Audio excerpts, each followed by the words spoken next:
Hello, guys, and welcome back to the SA DPC. We're here with Division 1 once again with their only matchup today. It's Thunder Awaken versus Infinity. A true trial for the guys at Infinity as they have to beat one of the other leaders of SA. Will they be able to do it? Well, we'll have to see. What does my panel think, actually? Steenie, you're back on the panel. Hello. How you doing? Nice to be here. I think it's extremely hard that Infinity takes even a map from Thunder. I don't want to take the hype away, but I will be super hyped if they manage to. Because Thunder, they've been playing perfectly. Infinity, they've showed some good matches, so I'm not like downplaying Infinity. They had a great match against Apu Kings. They had good matches against even Beast Coast, but they didn't manage to take one map out. So I kind of see they're on the same situation that playing against Beast Coast, that like it's gonna be kind of hard to take one map out, but hopefully they manage to. I think they should be happy anyways because they beat Apu King of Kings, and I believe like the goal when you just got promoted to Division 1 is to stay in Division 1 and then improve with time. So I guess they're doing well. Yeah, that's true, actually, because they now have a chance to go above Apu King of Kings, with Balrogs being most likely the team from Division 2 that's going to go back to Division 2. Duster, do you think differently from Astini? Do you think they could take at least one map off Thunder Awaken? Yeah, I think they have some decent chance. They're a very cheesy team, so you can't really expect. They could come up with some crazy new idea like they did with Chen and Kentrus. It could work, who knows? Maybe a team like Thunder won't be prepared for so much cheesiness. That's true. Infinity is known for doing something weird in the first draft. What is your guess as to what they're going to try to do, Duster, this time? I have no idea. Every single game is like a completely different draft, so I'm excited actually to see.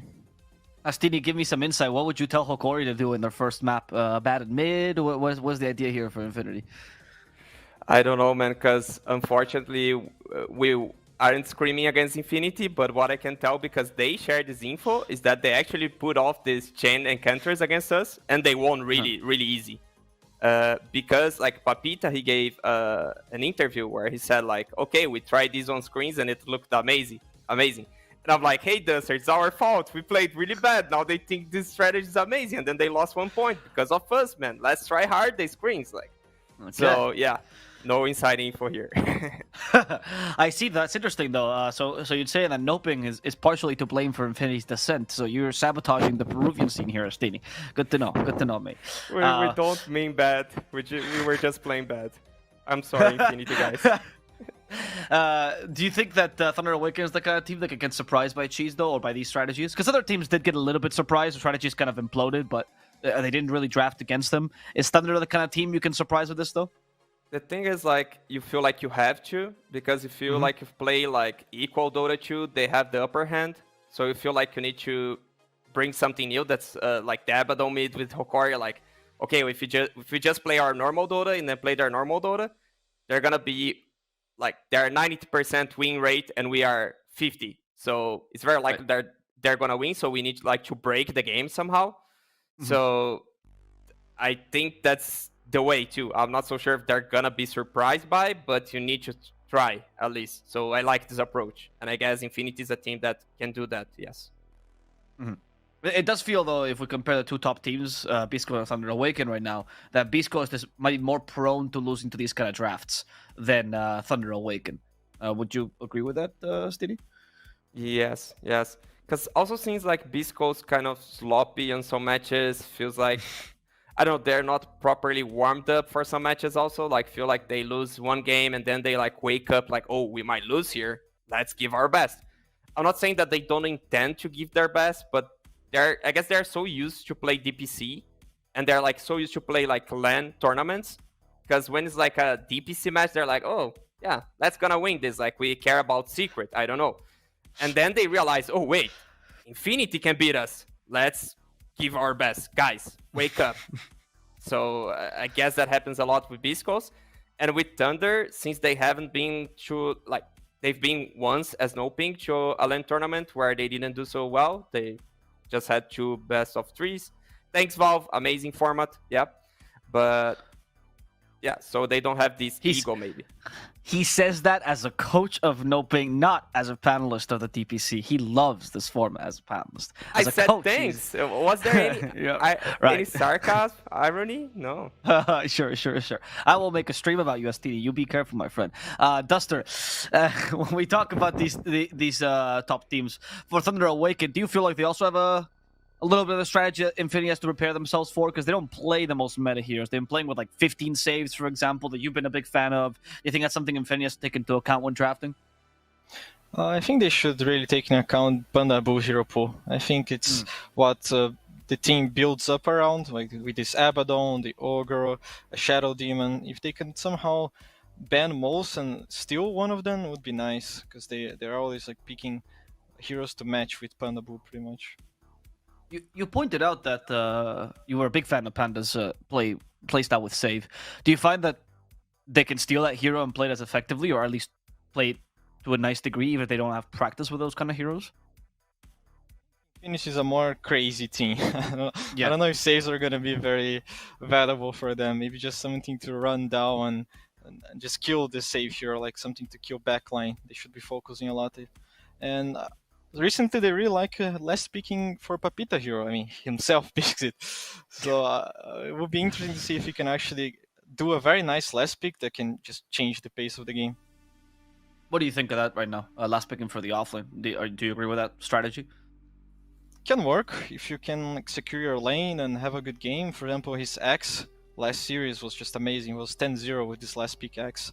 I didn't believe it would be so good, but if he has this comfort heroes that he can make it work for last pick, it's really good. Stini, what do you think of that strategy right now? What do you think? Is there a position that is the most valuable right now for last pick, or a lane that you think is most valuable when you have second pick? I take in consideration 2 things I actually learned in this panel. So guys, take notes on what you hear on this panel. One thing was from Winter, that if you want to play fast a second pick, you should save your last pick to your offlaner, because then you're focusing on winning lanes. So it's a way of playing fast with second pick. And also, Lalis, he mentioned that nowadays it's super hard to stomp the mid lane because you have the water runes. And the off lane is actually the lane that you can stomp. You can tell it like the carry out of the lane really, really early, and that can make a huge advantage. So yes, I do think it makes a lot of sense. And especially when you have Papita, a guy that's been on the scene for 10 years or more. So even like he played mid lane, he played support, he played everything. You already expect him to have a very huge hero pool and a lot of knowledge on matchups. So you're saving it for the right guy. I guess it does make sense. I like to say it. It's a very good point, actually. Not only, I don't know if you guys know, but Papita did come into the scene as a mid laner. He was actually the up-and-coming mid laner when he first made it to Peru, because he was the first Argentinian to leave his country to play Dota elsewhere. And as Astini says, I think he might have the widest hero pool of any offlaner. I don't think there's a single hero Papita can't play in the offlane. Even some weird ones, like he picked Nyx offlane with like last year. He picked Tusk offlane before, even after Necro's nerf. Like this guy will play anything, really. And maybe that's why the last as we go into the draft now for game number 1 between Thunder Awaken and Infinity.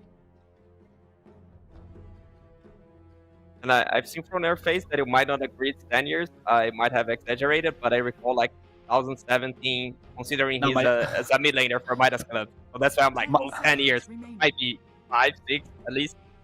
Nah, my face was 10 years not even enough, dude. He's been there for longer. I think he's like up to 12 now, genuinely. Because he started out in Vulture. I don't know if you know the Argentinian squad, right? Yeah. So he was in Vulture even before that as well. So I think actually he's like a 12, 13 maybe. Okay. He was there since Dota 2 pretty much existed. Yeah, there was Vulture and Isurus, right? Oh, yes, Isurus. Oh, my God. What a time to be alive. It was the guaranteed last place every single tournament. Yeah, and one more stat before we get the first pick. He's the SA player with the most unique heroes ever played. He played 102 heroes. Wow. I mean, to be fair, it's kind of unfair, right? Because he's played 3 different positions, like you mentioned. Yeah, on that sense, like. That's a good point. All right, let's get to it. Infinity, they banned the Weaver. Duster, your opinion on this? You talked about concentrating on Panda's hero pool, but instead they're concentrating on Sacred, it seems like. Yeah, that's kind of weird. I guess they want to rule out the flexes from their opening to have a clear lanes to know what to draft against, probably. That's a very old ban against Panda. The Viper 5. When was the last time we even played that, actually? Because I really think they wanted the Monkey King. Infinity has been picking the hero a lot. Like Bane, Sure. Monkey King is their best opening. But Thunder, it got like kind of obvious. Okay, we just steal what they have planned. So Bane is banned, and now they have the Monkey King.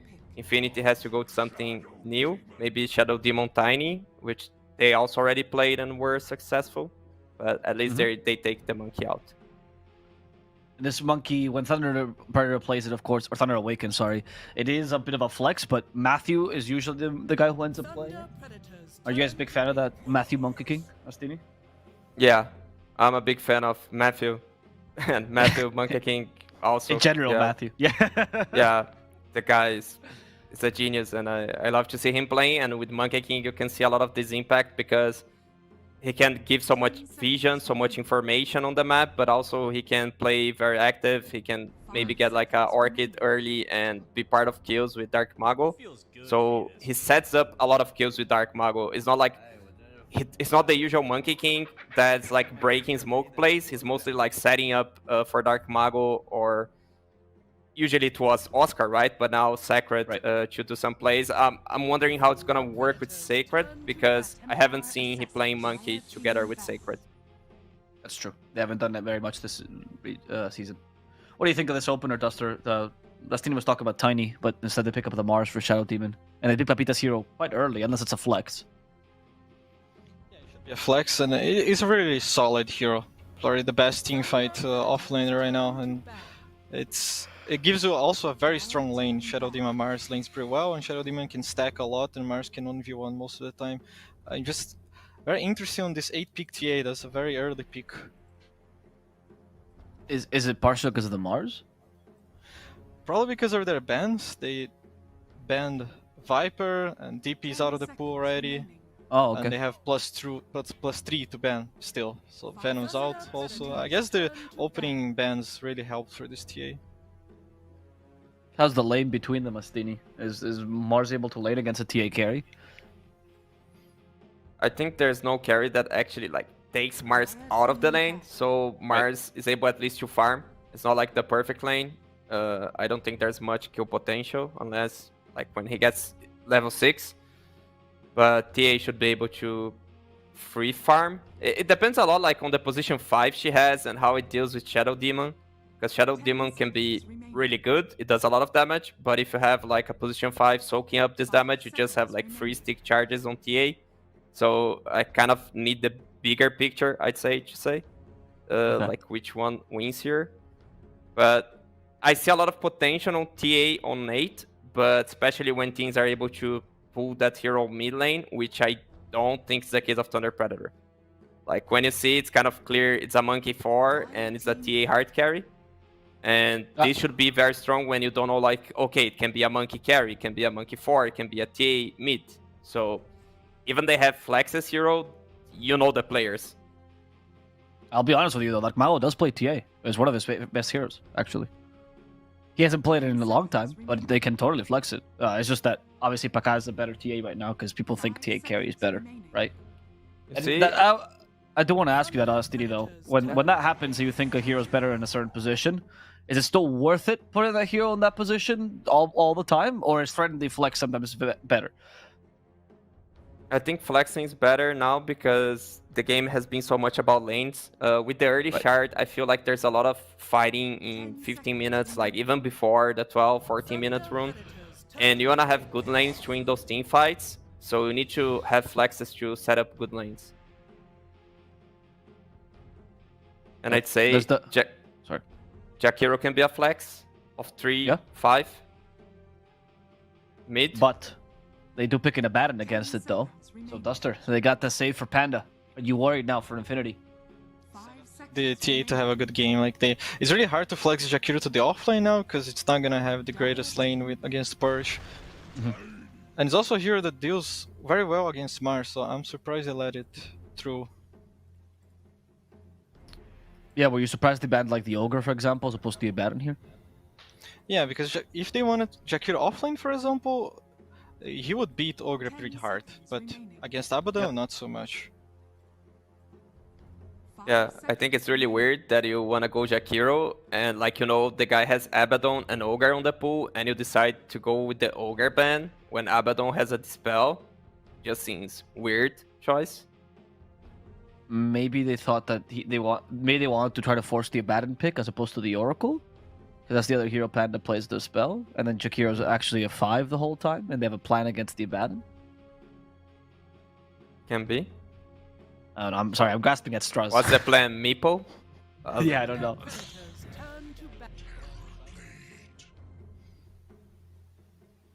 Yeah, do you is there anything that counters this kind of save? Like, what's the strategy against Duster against save? How do you play against save? Well, I feel like there's two ways. Either you kill the backline save, in this case really hard to kill Abaddon, or you out-sustain it. And I think they have a pretty good lineup to do so. Like they have Sunder, they have also save from Shadow Demon, so they can actually out-sustain this Abaddon and just survive more in the teamfight. Right. Or you go with the last pick X, then you can kill him.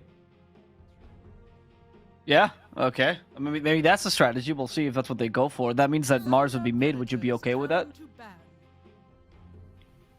Yeah, seems decent. Like, I don't think it's a hero that Tiny can burst. If you have, like, levels on it, it's a strength hero. So I like having a mid lane that's not bursted by Tiny. It's like a beginning on how to deal with this broken hero. So, seems fine to me. Let's look at the offlaners for Thunder Awaken now, before we go for Infinity. They won last hero, obviously, or most likely an offlaner. What is this team missing, Duster? What do they lack? This team is crazy. Could even like let's pick Sacred Offlane Void. It's always Snapfire for him. This guy has the weirdest hero okay. on the offlane also. Like this Weaver, this Void. It's really unpredictable. Oh, we But hear he Astini does- saying snap. Yeah. And there we go. Right. Okay, Astini. Astini, now you get the real challenge. Predictable Infinity is gonna pick last year. Underlord, so they try to play something like OG. Like that you force a team fight, you go base, you can heal everyone and keep fighting.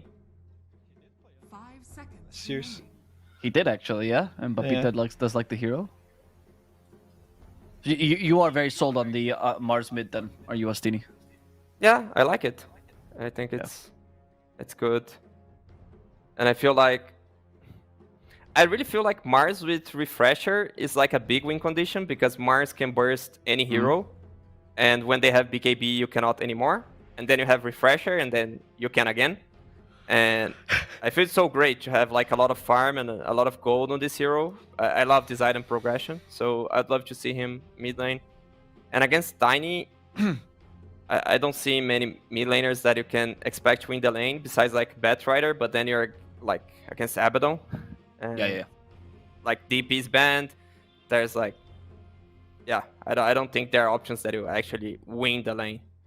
So for Mars, do you think right now is better off for you to rush Refresher if you're lacking like more second win condition than to go for the traditional Desolator build or like extra kind of carry Mars thing? I like it, especially like when he has TB. TB just wants to have his targets locked down. True. You don't need like the damage. You just need control, and I think he can definitely provide that. I know it's like not the usual build, but I do love it. They'll pick up a Sanking instead for Infinity, and we'll see what lanes they go for. It's going to be mid-Mars, you were right, but Sanking is going to be the offlaner. How's the matchup here, Sanking versus TA and Abaddon? Is that going to be okay for the Sanking, Duster?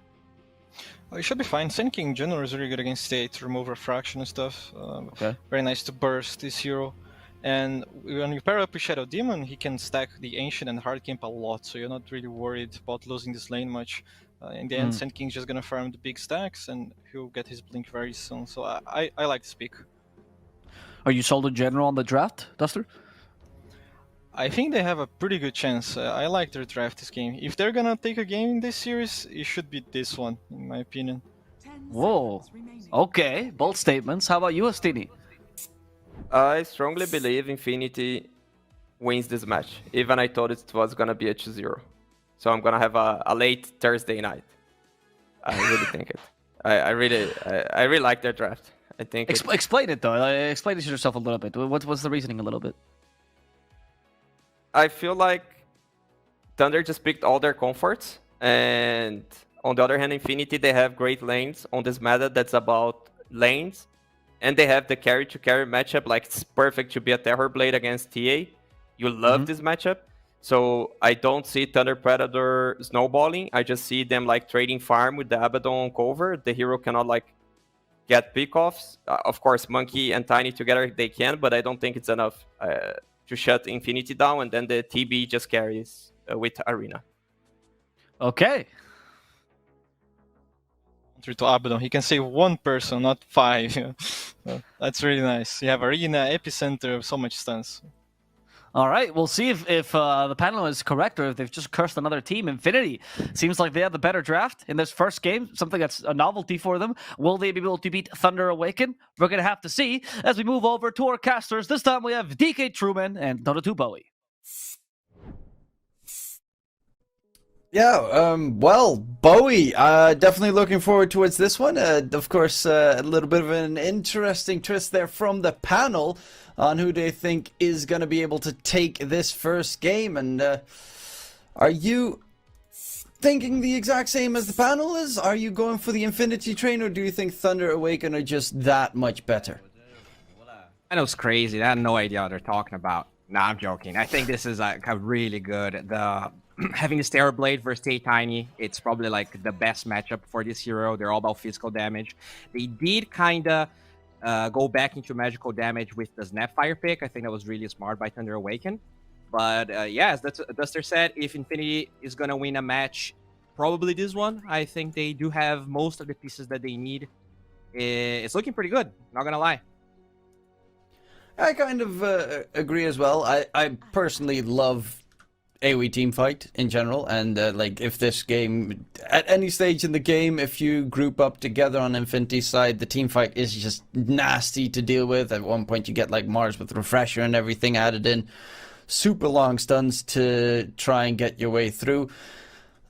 Though I always, it comes down to how well can you win the lanes, because this Thunder Awaken is also kind of a lineup that if they do get the ball rolling, you get the vision from the hunting Matthew in the trees, for instance, the entire time, and Dark Mago with a quick blink, and you can really run down the Infinity lineup quickly. One thing that scares me for Infinity's game is that you have this TA hero, right? When you have TA on Radiant alongside a Monkey King for Vision, as you said, and a Snapfire, it gets really hard for Infinity to contest the Roche. So Thunder Predator, or Thunder Awaken, I should say, they have this Roche-taking hero with Vision advantage, with really good team fight from Snapfire. That is going to be their challenge. If the game is even, there might be a way for Infinity to smoke or somehow like poke the Roshan and dissuade Thunder Awaken from taking it. If they do get like this 2, 3, 4k gold advantage early on, they could just get a very fast Roche. And Thunder Awaken, they are the better team. I think it's Infinity has to prove themselves as a team worthy of taking a series of Thunder Awaken. And I just feel like they're going to out-execute Infinity if they have that gold advantage. So as they said, lanes are going to be really important.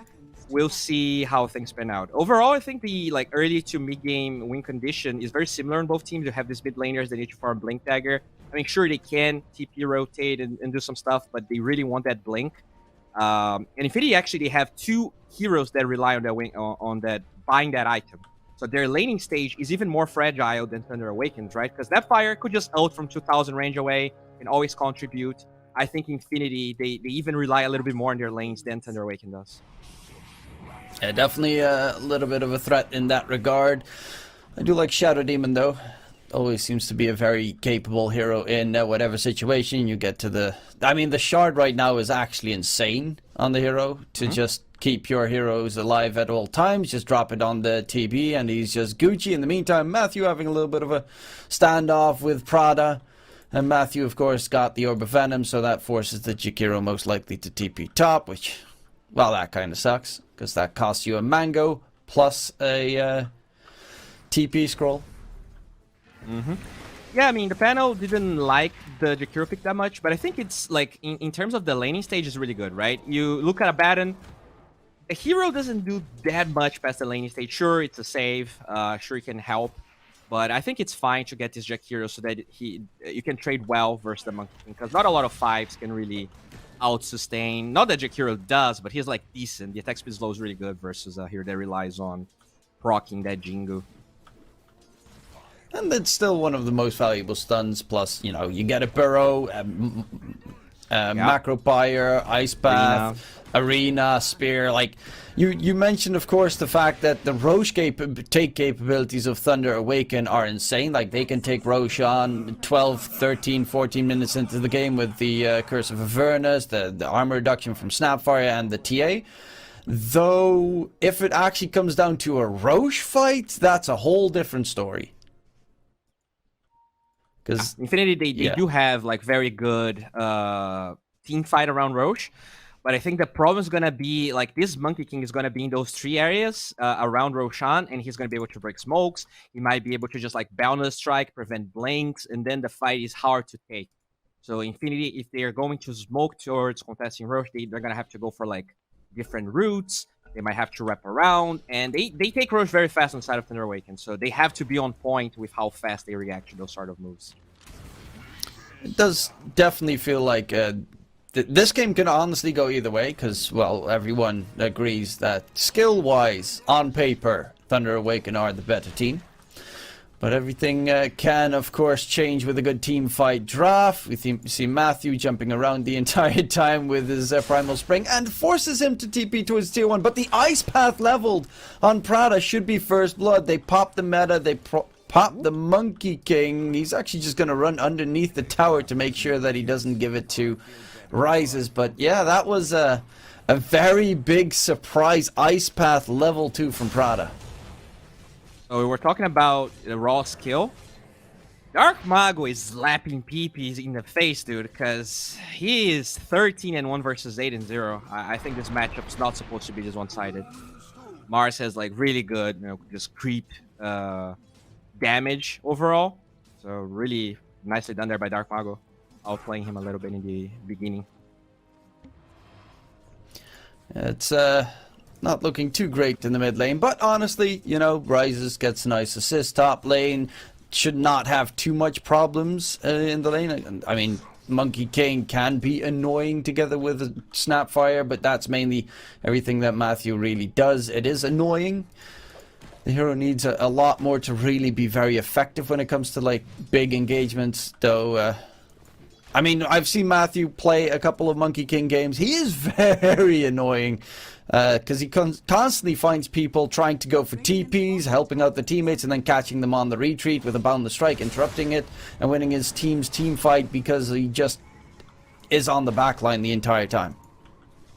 Yeah, I agree. Okay, Rises takes a lot of damage. There's fire on Rises, though. Should be fine. Will cost a healing salve usage, but Sacred takes a lot of damage in return. Yeah, like you were talking about this Monkey King from Matthew, I really feel like, there's a lot of talks between the rivalry between Brazil and, Peruvians in Dota 2, and I feel like the problem that Brazilians struggle the most with is position 4. I really feel like Gojira and Matthew are, like, kind of a league ahead in terms of, like, just being really good. So Matthew, definitely one of the best Monkey Kings. I would say only Crit in the Americas has a better one. So really, really good player in that hero. Radiant's courier has been... Yeah, I was really looking forward to watching more RDO position 4, but that lasted for a very short amount of time. That's true. Yeah, maybe he could, maybe surpass those players, but he would need a little bit more time, and he's back to carry. I think he's pretty happy about that, not gonna lie. Oh, Jakiro. Prada getting jump, but Rises pops the meta, and Matthew's just gonna be chased very slowly but surely. Should die. Ice Path does connect, and another kill. This time it is gonna be picked up by Rises, taking down Matthew in that top lane. And yeah, well, once this meta is over, I assume he'll be probably heading more towards the jungle. Yeah, this is an interesting lane because I think the TB Jakiro can do a lot, especially when meta is up. But once Sacred gets level 6, it gets super scary for this Terrorblade. So as I said, he will have to play around Sacred's level 6, kind of like a Doom, right? Once Doom gets level 6, lots of heroes have to get out. Mid lane though. Yeah, Pamplona TP's in as well. We see Prada from the side, does have another ice path that he wants to hit onto Matthew. But Matthew will be just fine, so will Dark Mago. Bit of a rotation, scare fest towards mid. Does mean that the Sand King of Mariano for a couple of seconds will be solo in the bottom, but there are no creeps, so it doesn't really matter at all. We didn't really talk about bottom lane that much, but Mariano, dude, he is zoning 31 and 2. Maybe a couple of stacks in camps that he farmed with Sandstorm, but it definitely looks like he's going to have a really good game, and he is one of the pieces. DP, on the other hand, he feels a little bit far behind, so I would like to see the supports trying to rotate towards his lane. He already has Arena, right? So they do have potential for a kill, and already kind of predicting that he stacks this camp whilst he stands behind Dark Mago for the rune. Oh, there's going to be Pamplona in a little bit of pickle. The rune, however, is top. It's a haste rune. And you could have some fun stuff happening with PP chasing them down if you're not careful. Matthew currently is just keeping an eye on mid the entire time in case they head on to Dark Mago, of course. And that means top lane is currently Rises solo versus Sacred, which honestly, yeah, of course, level 6, it's kind of scary. But until that point, he's pretty A-okay on the TB. Yeah, it's kind of funny how the mid lane becomes this sort of tri lane once the 6 minute. Okay, the Sand King dies bottom. Like once the real rune starts spawning, like you always see the two supports on each side just rotating to make sure the whatever mid gets the rune. Find it pretty funny, honestly. Matthew just going for a stack here. They're trying to protect this Tiny at the same time making stacks. Oh, for top both the Tiny Sacred. Another kill for Rises coming in. They're giving this TB a little bit too much. But to be fair, Pakaza in the bottom lane kind of has a free lane as well, so both safe laners really loving life. But I feel like Rises benefits a little bit more just because he has that matchup advantage we were talking about. The other factor is that, you know, with Mariano, even though he had that death, he has this huge stack that he's gonna start farming right now, and that's gonna really catapult him towards the Blink Dagger. Top though. Yeah, Prada. Ah, well, it happens. You get caught trying to play some aggressive counter wards to make sure they don't stack the Ancients, but Matthew immediately counter wards it. Under vision. That is a big kill if they manage to secure TP coming in. It is the Abaddon. Though Shadow Poison stacks do not get purged off anymore, nonetheless, it's still going to be the kill in return for Pakaz, and that is a very sad situation happening further forward. Interesting. Radiant's bottom tower is under I attack. feel like there was a decent chance, especially with the Arena, that they could have gotten that kill. Now we burn a lot of refraction charges, but PP decides not to fully commit. I guess that's fine. Oh, mid. He does He's get going in for Dark Mago, but he's pretty tanky. He's very tanky. Okay. 14 armor with one spell. That feels pretty balanced, right? Mariano's taking Ancients in the stacks in the meantime with Sandstorm. That's taking quite a little bit of effort and HP because he constantly wants to get the Caustic Finale debuff on them. But he is very close to the Blink though, so that He makes got it a scary. Blink Dagger in 2 minutes. What the hell? So many stacks from the Shadow Demon. Yeah, Duster was on point with that call. Like, I really feel like they're utilizing Pamplona really nicely with so many stacks. I mean, both off-laners and both mid-laners are rushing Blink Dagger as the first item. So we're going to have a lot of early team fights coming in, while, of course, the TA and TB are trying to farm the side lanes. But Pakaz gets himself his third kill of the game as well. Yeah, they're really giving these safe laners a little bit too much space. One thing that kind of worries me, as I said, that mid, the kisses come in. And yeah, it's a little bit too much magic damage with the Sacred rotation.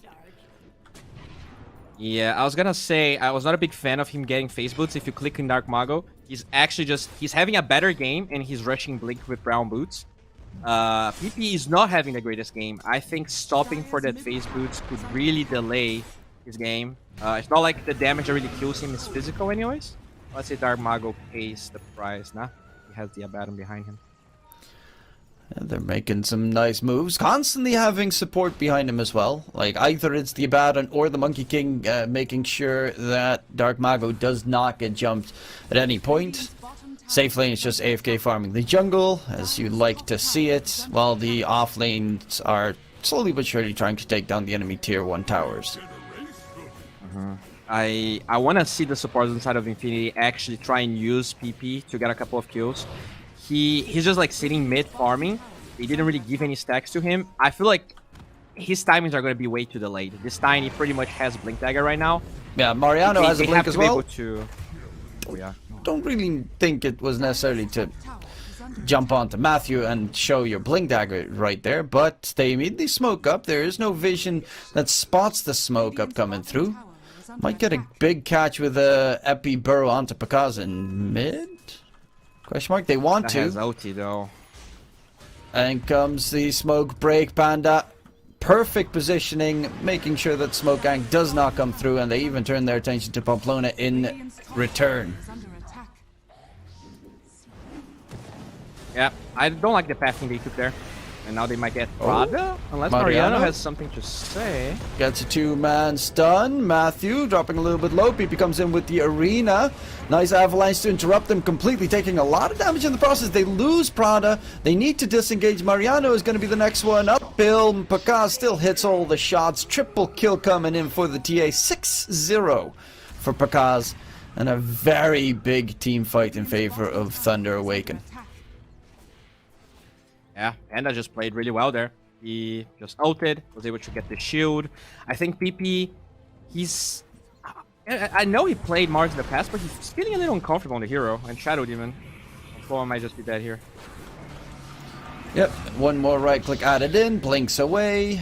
Because, well, Dragonlands, Blink Dagger, 1400 extra bucks in the pocket. The big difference is Rises. He's doing a good job. 3 kills and he's farming jungle creeps, but currently Pacaz is farming jungle creeps as well as enemies. Yep, Rises had Metamorphosis on cooldown. I think he used it to farm, which meant he couldn't really mirror the fight that TA joined the team with that early blink. You don't really see that very often, and, you know, especially in a game where they have that Roach advantage we're talking about. I kind of expected Deso first, but if he can join fights and not get punished, then the blink was awesome. Well, they're looking for Mariano at the moment. Currently, PP very close to his Blink Dagger. That might be a moment where they want to get a bit more aggressive. Hope that they don't catch Panda on the move, though. That was very unfortunate that he just positioned. I mean, to be fair, that is exactly where he should be. On the high ground towards his own triangle and just tanking any smoke gank that might come through, even if you slightly consider the possibility that they might head that direction. PP's Blink is ready though, so they might want to defend this tower. He doesn't have a lot of mana, so he has to be careful. He can't really use all of his spells. He probably has to use Spear and Arena only. He actually goes top. Yeah, top lane, Sacred, caught inside the arena, and, well, he gets all 3 spells off, and he smacks him out of existence. Sacred gets knocked down. Pretty decent catch coming through, and opening up the area. No top tier 1 tower still taken down yet. That's a little bit of a surprise, considering how defensive Infinity was playing. The Sand King just makes it really hard. Mariano just sandstorms, and it's a lot of work to actually get the tower for Thunder Awaken, and they are just happy farming so far. Dark Mago just blinks in, tosses PP up, grabs the regen rune, and walks away. Looks like they want to force this tower. Interesting. Bottom lane. Pacaz versus Rises. They encounter each other for half a second, but there's the chase coming in onto Prada. Epi from Mariano, though, going for Dark Mago. A lot of damage coming through. Can they kill off the Tiny? This is a great move. This disruption was perfect to keep Panda move from using his shield. Nonetheless, they will find 2 in return. Rises with the metamorphosis. Matthew, Dude, as a Matthew. tree, just staying alive, What? jumping away. That should never have been possible. Wow, dude, Matthew is so good on Monkey King. That he just became a tree in the fog, and somehow no one noticed. And they also get the kill on that TA. So I feel like Infinity are reacting okay to some of these moves, but Thunder Awaken, they're just outfighting them a little bit. I feel like Prada's positioning also not perfect there, getting jumped. This makes it really hard for Infinity. And then for Pakaz.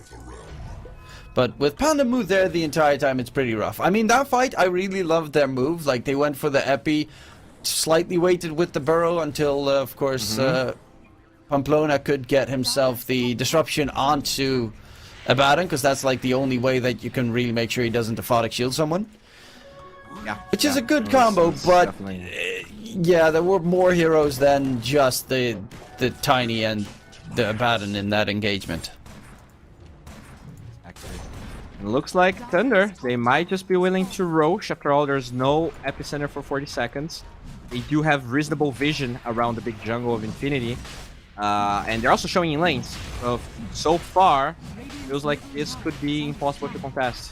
Infinity either unwilling or I mean, no unaware meta, of this happening. it's like a death sentence.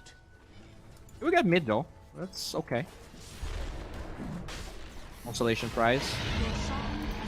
I mean, then with advantage, 3k lead is pretty reasonable. I mean, that T is pretty big, but if you kill him off a couple of times, it drops quickly. And TB is here that can flash farm effectively. PP being chased, Sacred jumping in, gets the shotgun blast and lockdown. They do manage to kill off PP, who is not having the best of games so far. Look at Matthew just jumping around, making everyone terrified on the side of Infinity. This Monkey King is, honestly, I would not be surprised if they first phase ban it next game. Yeah, this should be illegal, honestly. The way this hero can play the map is so crazy. Like, how can a hero be this mobile and have a stun? Like, there's a reason Nature's Prophet, Weaver don't have stun. Somehow, Monkey King gets all of it. And a kill for Dark Mago. Radiant's bottom tower is under attack. Also with the traps around the area as well, like so much vision just gained from those two moves. Traps plus Monkey King equals death. I think Infinity, because of the delay on PP's Blink Dagger, they were never able to really invade Thunder Awaken's jungle and put some good wards. Oh, okay, Going Tiny. on Dark Mago, but Panda moves nearby. Dark Mago should get the shield Nice soon arena, enough. actually. Toss away. But yeah, Pandamu is here. Can he keep him alive? Dark Mago is dropping low. 3 Shadow Poison stacks, and he might just get smacked. He's at the very edge. Oh, if he popped the Shadow Poison slightly earlier, that would have actually been a kill. Unfortunately, that's not going to be the case. Mariano dies to Pakaz. They're looking for more. Rise is trying to run away. They did cut the tree. Matthew Wukong's command comes down, but there's only illusions in the area. And a big fat smack from Pakaz, who is now 11-0-2 on the safe lane TA. Speaking of Dark Mago, he's still fighting against PP, and he is so hyper aggressive. He jumps on top of him with no HP and still finds the kill. Oh my god, they're gonna get more. They also get rises, dude. Yeah, the vision on Thunder Awakening is way too good right now, and Infinity, because they didn't mimic the movement towards the big jungle of Radiant, they're just playing under vision, unable to really do anything about all of the Monkey King aggression that he provides. So that's very problematic. That's really the advantage I was talking about, the 3-4k gold once they get Roche for Thunder Awaken. They're just really good at abusing that and not stopping. Like, look at Pamplona. He might just die as he tries to leave the base. Okay. He might be fine, actually. Night vision, not enough for Matthew. Well, don't worry. He might just walk into the wrong direction soon enough. He only has mana boots, which is sad for position 4 after 19 minutes at least. Matthew, on the opposing side, he's got that Veil of Discord, add extra magic damage to the table, which, you know, it's reasonable to a degree. You have a Snapfire on your side. You've got the Tiny, of course, being the mid-Tiny, so Avatos always being a nice tool. And this is Matthew just jumping on top of the high ground, counter-warding, continuing forward with the run. Misses the Boundless, though. Would have been a kill onto PP. Dire's bottom tower is under attack. very probable. So I think the move for Infinity, unfortunately, is just give away this tier 2 tower. I don't think Thunder will be able to get 2 towers with the Aegis direction they have right now. But if they can take a fight after that, they still have like decent damage. There's no BKB on the Templar Assassin, although she could disassemble. Yeah, there you go. Actually, it does have BKB. Sorry. Fights get way harder now. If they take the engagement, of course. But yeah, there's a chase coming in from Matthew, hunting for blood. TP coming in from Picasso saying hi. Who wants to die first? Pamplona, that's 1 hit, that's 2, that is 3. Disruption keeps him alive for a little bit longer, but the kisses come in from downtown. Mariano on the side tries to go to TP into the trees, but guess who's always hunting you in those exact trees? Indeed, Matthew is on your tail. Honestly, if I'm Infinity, I don't even care that much about this because they actually stopped hitting the tier 2 tower for that play and they only get an offlaner and a support. This is, considering they're wasting Aegis time on here, this is more time towards the counter attack that Infinity can put out. They do have, there is BKB on cooldown for 40 and Sand King will spawn. I think this is prime time for Infinity to try and do something. If they wait too much, they're gonna be totally snowballed. Thunder Awaken is not gonna stop. They have... This is like the prime time for their draft.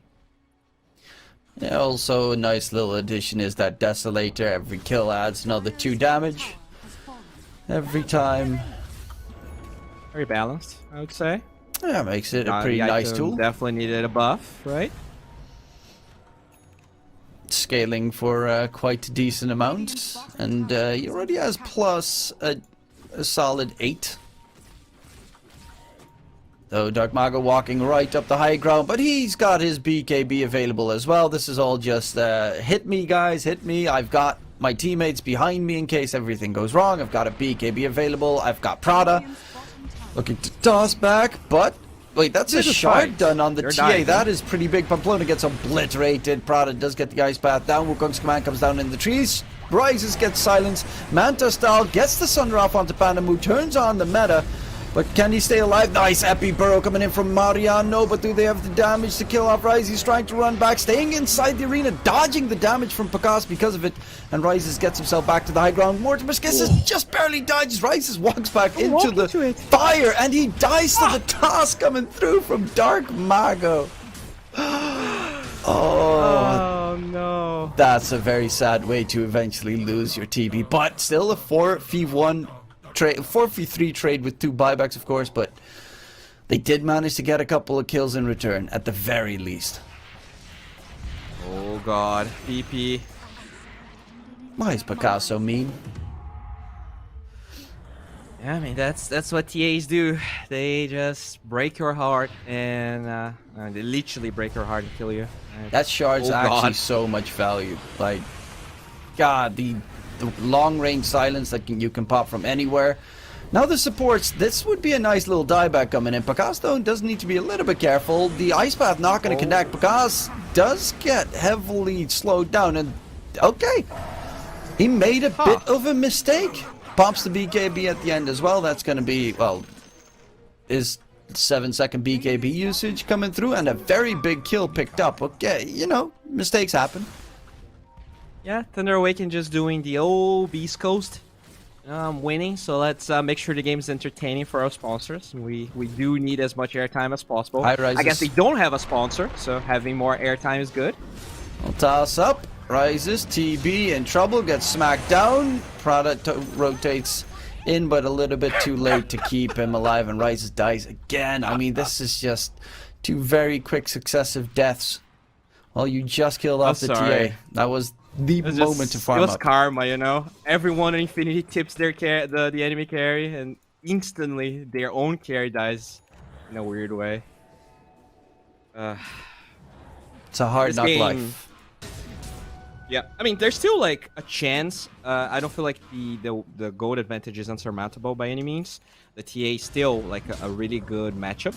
But they need more items. There's no BKB on him, and they will have that BKB. Oh, I guess usually they would, but Roshan is already up with Vision from Thunder Awaken. So Rises, he needs to get this BKB ASAP, because I feel like if Thunder Awaken just joins the pit right now, they pretty much get away with the game.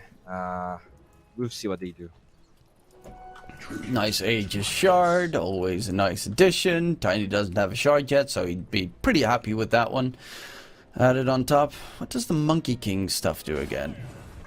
She has shorter cooldown. Oh, you can dodge projectiles.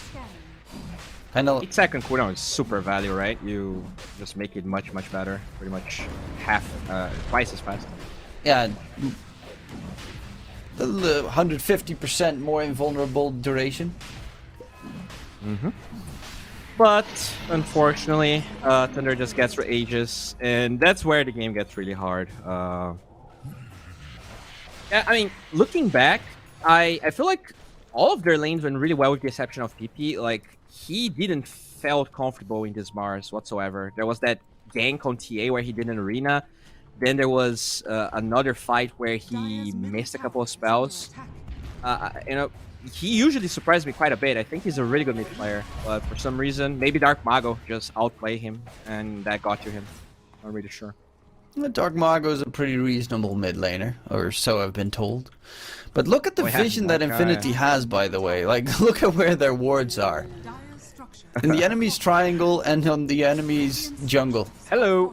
They will find Matthew, but he jumps to the high ground, skewered back. PP will be able to at least get the kill nonetheless, because spots out free food. Toss up coming through as well. Mariano needs to get back. Great ice bath coming through the arena as well. That's just meant to keep them at bay. But it will be Prada still being hunted down and most likely dying. He does have a 4-staff still on the Jakiro, but, you know, using it is overrated. He's saving it. Yeah, for the next game. Fs, they do, you know, they are pretty fragile, so I want to make sure you don't overuse it. I like Mariano's build, by the way. He went for the, well, the Kaya not so much. Kaya Sanj, of course, is great against, like, stats resistance, always nice, and it does nice magic damage, but the Heaven's Halberd as a second item against the TA is really heads-up pick, because you need as much as possible to keep Bakaz at bay. Like, the supports need to get Aeon Discs, or in this case they're going for the Ghost Scepters because it's a little bit cheaper. But any way that they can stay alive. I think it's definitely a good pickup, especially now that the BKB is already minimum duration on that TA. You do have vision here, so I don't think they want to jump to CA though. That is definitely a hard hero to kill and has Aegis. Yeah, Sacred will be the target instead. And Pakas gets... Did he just actually get the Aphotic Shield in the middle of being speared? Yes. Like, he just moved like 3 centimeters to the right and it was like, oh, that's the end of the spear. The spear vanishes. Okay, that's how Aphotic Shield works in that situation, I guess. I mean, like, when you 4-staff and someone uses Nullifier on you, right, it kind of stops, so I think it's the same sort of mechanic. Like, the movement displacement. Yeah, but then the spear just technically goes right through you and ignores you, which also makes it weird. Does it like deflect on the shield? It's magic. It's a magic spear. God, right? So he can use magic. Okay. But God's Rebuke is physical. Orisis. Okay. He's being hunted. PP as well. On the side, PP does have a BKB. Uses it. They just need to be very careful. Dodge Pakaz as much as possible. Well, they will find Pamplona in the trees. I mean, of course, Matthew will find him in the trees. Obviously. Look at where Prada's walking. I commend Infinity. What they're doing here is they are trying to run away from the areas that are actually warded from Thunder Awaken and trying to place vision in the enemy big jungle so they can fight around the vision. But they're struggling to stay in the vision, right? They didn't fight around the ward they have there. They were kind of separated. Now the Saint King dies. Matthew spots hey, they're Prada. having a tough time grouping up. Yeah. Bottom lane, Prada gets chased down by Matthew, but Ice Path TP gets cancelled, and that should be the death of the Jakiro. They find another couple of kills and another Monkey King hunting in the trees. Like, he's got that cast range on the Monkey. He's got the 2 talents that a Monkey King support needs. Kind of weird play, like, from the Jakiro. If he doesn't force staff, he actually survives, because the duration of the stun is 2.5. But once he force staff, then he was actually wasting time for the TP. Kind of unfortunate. Well, they at least are extending the game as much as possible. TB, in the meantime, only needs one more piece for the Scotty, and the Scotty is actually most of the time a very big turning point for the TB in the fights. Gives him that sustain, but also that massive slow onto his opponents, which, I mean, against the TA and the Tiny, it is a very big must. And he gets really sad that Hyperstone's gonna mean very little once the TB hits. The question is whether the TB will be able to stand his ground and hit. Feels like Awaken's getting the jump most of the fights, and they have to BKB to run away or reposition as Infinity. I really would have loved to see them using a smoke after the first Aegis ended. It really felt like they never tried. So they're gonna try and do this now, but it's a 16k goal lead. So your odds, even with a good jump, they get smaller, you know? It's getting rough. Dark Mago, though, gets spotted. Burrow comes in. Do they have the lockdown? They do throw everything on top of him. Does have time for the BKB. Might need to stagger those stuns a little bit more. And they're just going to run away. Yeah, they didn't really properly chain stun him. They kind of panicked, which is... not going to blame them. It does happen. Toss back. Shotgun. PP dead. And Dark Mago chasing up the high ground with his haste and the spider legs, quickly saying hi to his opponents. But because he's level 25, he's got the refraction charges talent. He is, at this point, like, the hero becomes stupidly tough to kill. 13 refraction charge instances on him. 13! Yep. It definitely gets hard at Butterfly on the TA, makes it even harder. TB, good matchup, but when the TA 6k go ahead, they have all of this momentum advantage. Game gets pretty hard. They might have one fight. I really like that they're actually splitting here, as there is, you know, Arena Epi once they respawn, so... Dark Mago doesn't care. He just jumps in, takes on Pamplona.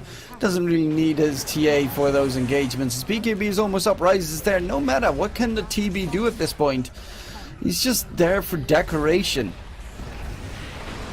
Dark Mago jumping in again, blowing up Prada, the rest of the team. Dark Mago pops the BKB, looking for PP. PP is in a bit of trouble, does get himself out of the arena, but walks right towards Sacred, where he lies in wait.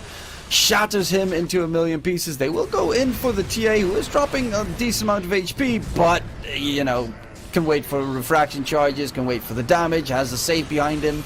Sunder comes out, rises, turns his attention back to Pakaz, but Pakaz, he's just clapping his hands while walking to the distance. Invis he goes. Like, the TA is immortal. Does get disarmed.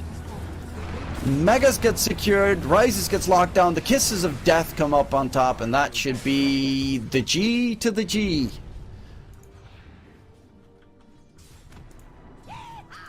Yep, really nicely played by Thunder Awaken. You know, they got their timings, and then they just act, and it felt like Infinity was not ready. They were lacking proactivity on the side of Infinity. I really feel like PP just staying AFK middle instead of rotating with the Sand King Blink Dagger made once they smoked on the side of Infinity, they didn't get the kills they wanted because they lacked a hero. And overall, I think PP got handled mid. That hardly happens. That doesn't happen that much. But yeah, I really feel like if the Mars had a little bit more farm, they could have put in a better fight. Yeah, I definitely agree. There were some moments when they walked, for instance, smoked up towards the triangle where Pana was waiting to tank the smoke. Like, if he just wasn't there, if they take a slightly different route and get the catch onto Picasso, slightly keep him at bay with the rotate, like the two blink daggers that they built up, then you have a chat. But at one point, like, it was slight mistakes in engagements over slight mistakes, and eventually it just came crumbling down, and Picasso was just stupidly farmed, like 860 GPM in the end. Those are some pretty hefty numbers on the TA, and at that point, like, nothing the TB could do could turn it around. And, well, big props to Thunder Predator. They proved the panel and us completely wrong with their shaft. Matthew needs a first ban on that Monkey King.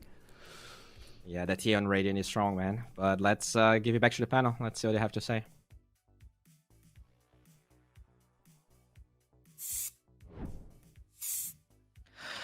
Thank you, Bowie. My panel was, to everyone's surprise, was wrong.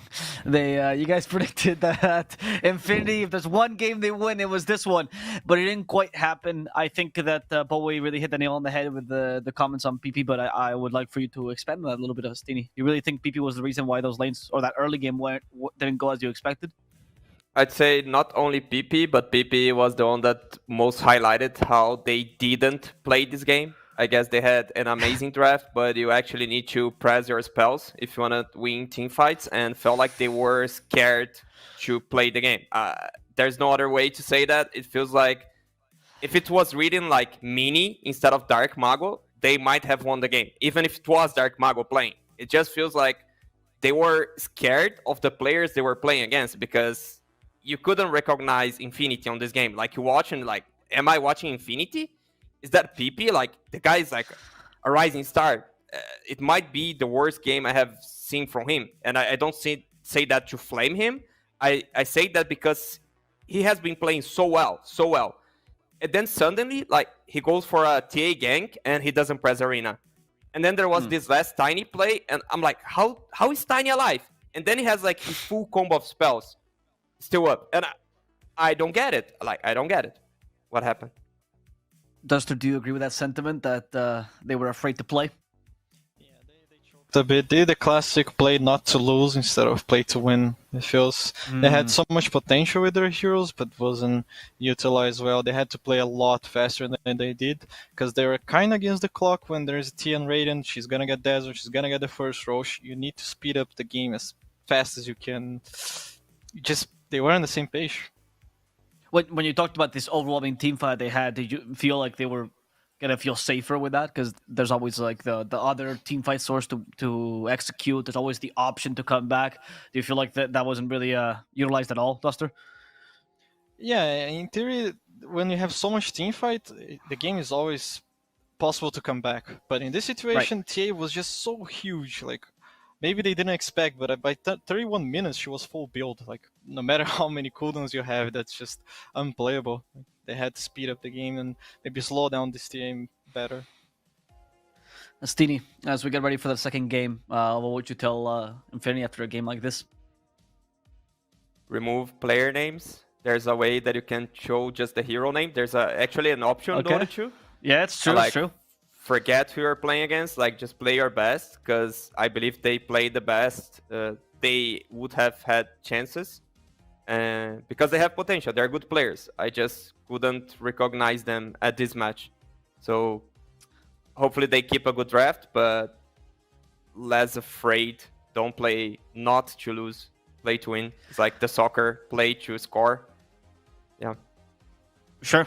Yeah. I mean, Italy would disagree with you, but yes, I see your point. Anyway, that's reference going to be caught by two people in the chat, but we're going to go to a small break here because we do have to wait for that game number 2 between Infinity and Thunder Awaken to begin. Hopefully, the second game, they aren't afraid to lose and they actually play to win. We'll see if that happens, as we'll be back in 5 minutes with some more Dota 2. Until then, guys.